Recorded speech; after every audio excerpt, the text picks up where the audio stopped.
Programang ito ay rated SPG, striktong patnubay at gabay ng magulang ang kailangan. Bagamat hinuli si Rigor ay agad naman itong makakalabas.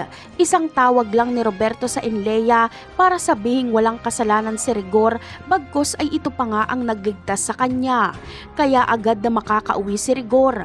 Madadatnan niya pa sa bahay si Marites, Tinding at Roda na tatakas na sana.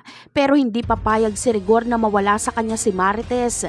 Si Tinding at Roda lang ang pinalayas ni Rigor at si Marites ay kay Rigor lang daw. Samantala, ipapamahagi nila Tanggol sa mga taga-Quiapo ang kinita nilang pera. Mamimigay sila ng ayuda at puhunan para sa mga maliliit na vendors at walang mga trabaho. Ang layunin ni Tanggol ay imbis na magnakaw o gumawa ng masama ay magnegosyo na lang.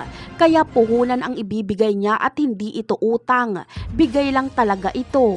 Dahil sa ginawang ito ni Tanggol ay hindi na lang taga San Dimas ang magmamahal kay Tanggol kundi mga taga buong Quiapo na. Bayani ang tingin nila kay Tanggol. Kaya naman lalawak ang impluwensya ni Tanggol. Marami ang magtitiwala sa kanya. Kaya magiging malaki ang papel ni Tanggol sa parating na eleksyon dahil kung sino ang i-endorso niya ay siyang iboboto ng mga taga Quiapo. Samantala, kasabay ng pagpunta nila Tanggol sa Quiapo ay kasabay din ang panggagancho ng pamilya Benito sa Quiapo. Dahil mukhang mayayaman sila Tanggol ay mapipili nilang biktimahin si Tanggol. Katulad ng estilo nila ay ang kagandahan ni Fatima ang kanilang gagamitin. Aakitin ni Fatima si Tanggol. Sa una ay akala ng pamilya Benito na maiisa nila si Tanggol. Pero sila pala ang maiisa ni Tanggol dahil alam na ni Tanggol ang ganitong modus.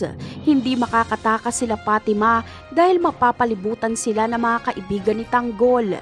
Ngunit imbis na magalit ay maiintindihan ni Tanggol ang pangangailangan nila Fatima.